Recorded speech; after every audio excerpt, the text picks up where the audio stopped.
అవని ఇంటికి వస్తూ ఉంటే అప్పుడే పల్లవి ఫోన్ చేస్తూ ఉంటుంది. ఇంకా అవని చూసుకొని అన్నోన్ నెంబర్ నుండి కాల్ వస్తుంది, ఎవరా అని లిఫ్ట్ చేస్తూ ఉంటుంది. ఈ పల్లవి గొంతు మార్చి వేరే నెంబర్ నుండి కాల్ చేస్తూ ఉంటుంది. గొంతు మార్చి హలో అవని గారా అని అడుగుతూ ఉంటే అవునండి అని అవని చెప్తూ ఉంటుంది. ఇక్కడ మీనాక్షి అంటే మా అమ్మేనండి అని అవని చెప్తుంది. ఈ ఆవిడ గుడిలో రామాలయంలో ఉన్నారు, చాలా బాధగా ఉన్నట్టున్నారు, ఏదో తీవ్రంగా ఆలోచిస్తున్నారు. ఆవిడ పరిస్థితి చూస్తుంటే ఏదో ఆందోళనకరంగా ఉంది, మీరు వెంటనే వస్తే ఆవిడని కాపాడుకోవచ్చు అని చెప్తూ ఉంటే ఇంకా అవని చాలా టెన్షన్ పడుతూ పరిగెత్తుకుంటూ వెళ్తూ ఉంటుంది.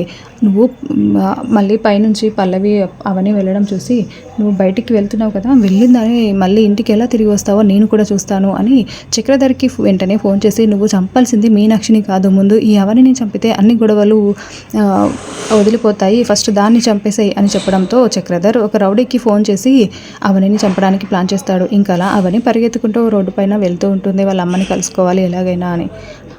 మరోవైపు చక్రధర్ పెట్టిన రౌడీ ఒక లారీ వేసుకుని అవనిని యాక్సిడెంట్ చేయడానికి అవనికి ఎదురుగా వస్తూ ఉంటాడు. అవేవి గమనించుకోకుండా అవని మాత్రం పరిగెత్తుకుంటూ వెళ్తూ ఉంటుంది.